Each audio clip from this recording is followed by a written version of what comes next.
Assalamualaikum warahmatullahi wabarakatuh. Bismillahirrahmanirrahim. Alhamdulillah wassalatu wassalam ala Rasulillah Sayyidina Muhammadin ibni Abdillah wa ala alihi wa sahbihi wa man wala wala hawla wala quwwata illa billah. Rabbi syrah li sadri wa yassir li amri wahlul uqdatan min lisani yafqahu qawli, amma ba'du. Pemirsa Namirah TV, rekan-rekan dari Haraka Institute yang dimuliakan Allah Subhanahu wa Ta'ala, alhamdulillah kita ditakdir Allah Subhanahu wa Ta'ala dapat meluangkan waktu untuk belajar bersama, berbincang ulumul Quran atau studi Al-Quran, dan kita mulai di bulan yang mulia ini. Semoga perbincangan 10 menit tentang ulumul Quran atau studi Al-Quran ini bisa dinilai sebagai tadarrus Ramadan tahun ini dan menambah keberkahan ibadah kita di bulan yang mulia ini. Ma'asyiral muslimin, kajian ulumul Quran itu dimulai dari keimanan. Jadi mula-mula yang membincangkan Al-Quran ini memang harus percaya dulu tentang Al-Quran, ya, bahwa Al-Quran itu adalah kalamullah, bahwa Al-Quran itu adalah wahyu yang disampaikan Allah kepada Nabi Muhammad sallallahu alaihi wasallam. Jadi dimulai dengan sakralitas, dengan kesucian Al-Quran, dimulai dengan keimanan. Jadi secara ilmiah tidak bisa kita meneruskan perbincangan tentang ulumul Quran jika sudah didahului oleh keraguan apakah kitab ini datang dari Allah atau bukan. Kalau perbincangannya tentang apakah kitab ini, Al-Quran ini wahyu atau bukan, maka kita tidak bisa membincangkan ulumul Quran lebih lanjut. Kita bicara aja dulu ilmu tauhid, ya, ilmu tauhid yang berbicara tentang nubuat. Jadi ini pengantar dari studi Al-Quran kita yang nantinya akan berlangsung. Perbincangan tentang ulumul Quran harus didahului dengan keimanan bahwa Al-Quran ini adalah wahyu. Nah, kalau sudah itu mapan, barulah kita perbincangkan apa yang akan selanjutnya menjadi perlu di dalam kajian-kajian ulumul Quran. Pertama, bahwa Al-Quran itu wahyu. Dan ini murni keimanan. Dimulai dengan pengakuan bahwa Muhammad itu Rasulullah, dengan pengakuan bahwa ada di dunia ini orang-orang yang diutus Allah sebagai Nabi. Jadi jika masih meragukan Nabi Muhammad, untuk apa membahas ulumul Quran? Ini yang terjadi dengan para orientalis di Barat yang banyak sekali meragukan Al-Quran, apakah Al-Quran itu asli atau banyak sekali di situ ucapan manusia di situ. Kita akan bahas, ya. Apakah betul Muhammad itu menyampaikan saja wahyunya, ataukah itu karangan Muhammad, ataukah itu ada pihak-pihak yang melakukan intervensi di dalam pewahyuan Al-Quran. Karena memang nanti akan kita jumpai apa yang ada di dalam Al-Quran itu juga tidak jauh berbeda. Banyak hal yang sama dengan apa yang kita ketahui di dalam kitab suci agama lain.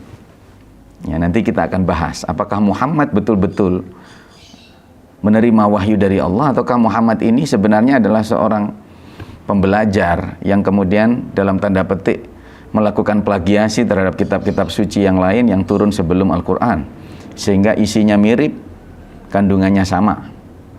Nah, nanti kita akan sampai di sana. Cuman sebelumnya ditekankan bahwa perbincangan tentang ulumul Quran harus dimulai dengan keimanan terhadap wahyu. Apa itu wahyu? Nah, di dalam ajaran kita ini, ajaran Islam ini, ya, ada keimanan tentang kenabian, dan ini menjadi salah satu rukun atau menjadi salah satu elemen yang harus dipercaya bulat-bulat bahwa di dunia ini ada nabi, nubuat namanya itu. Setelah kita beriman ada Allah, beriman bahwa Allah itu satu, ya. Bagian kedua dari ilmu tauhid atau keimanan adalah percaya bahwa di dunia ini ada manusia yang seperti kita ini, tapi diutus oleh Allah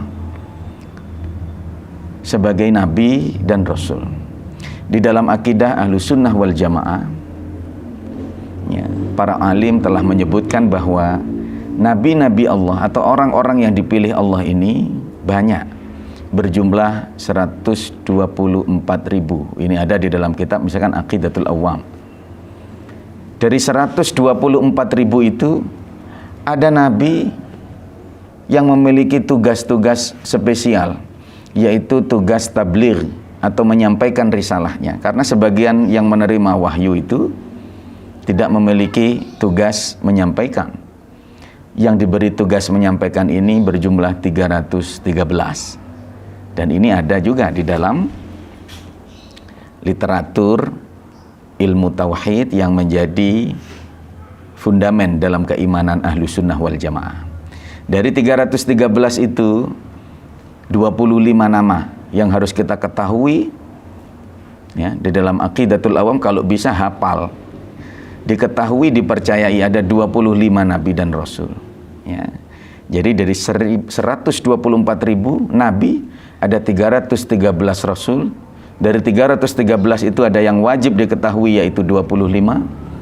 Dan dari 25 itu nanti masih akan dipecah lagi, akan di ranking lagi, ada 5 yang disebut ulul azmi minar rusul, ada nabi-nabi pilihan. Dan di ujung kualitas seorang nabi, di ujung ada Rasulullah SAW yang merupakan bintangnya para bintang, yaitu Nabi kita Muhammad SAW. Nah, kita tidak akan berbincang itu, tapi perbincangan tentang Al-Quran harus dimulai dari sana.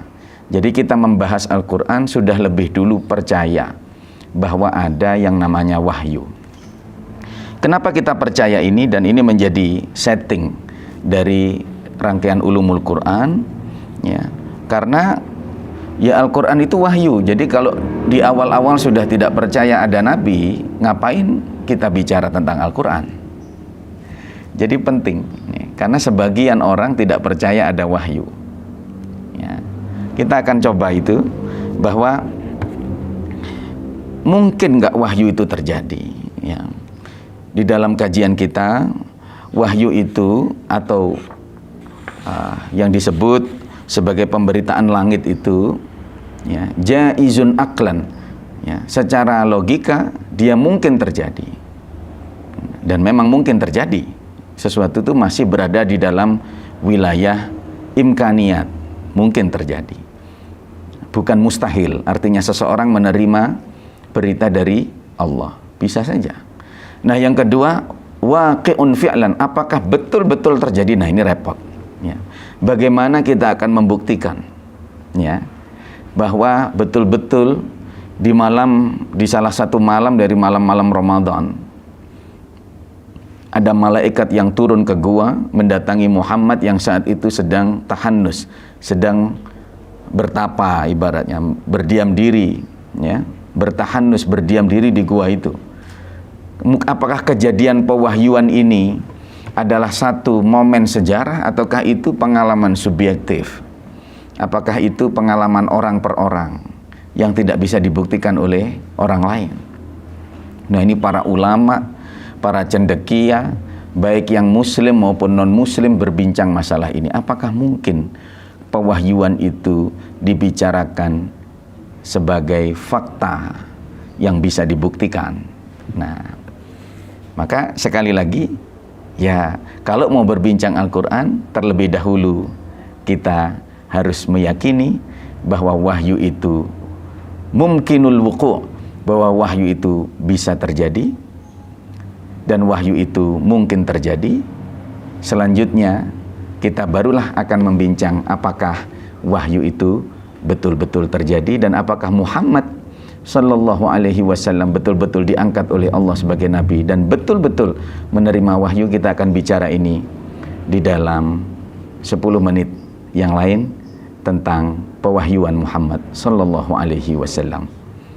Selama ini kita meneguhkan iman kita bahwa asyhadu an la ilaha illallah, tiada Tuhan selain Allah, dan kita mengakui bahwa Muhammadur Rasulullah wa asyhadu anna Muhammadar Rasulullah, dan Muhammad itu adalah utusan Allah.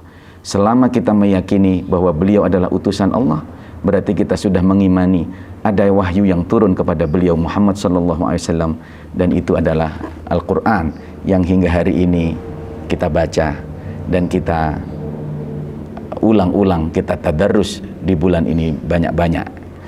Semoga perjumpaan 10 menit mengawali studi kita tentang ulumul Quran, dan kita akan melanjutkan perbincangan ini di sesi berikutnya.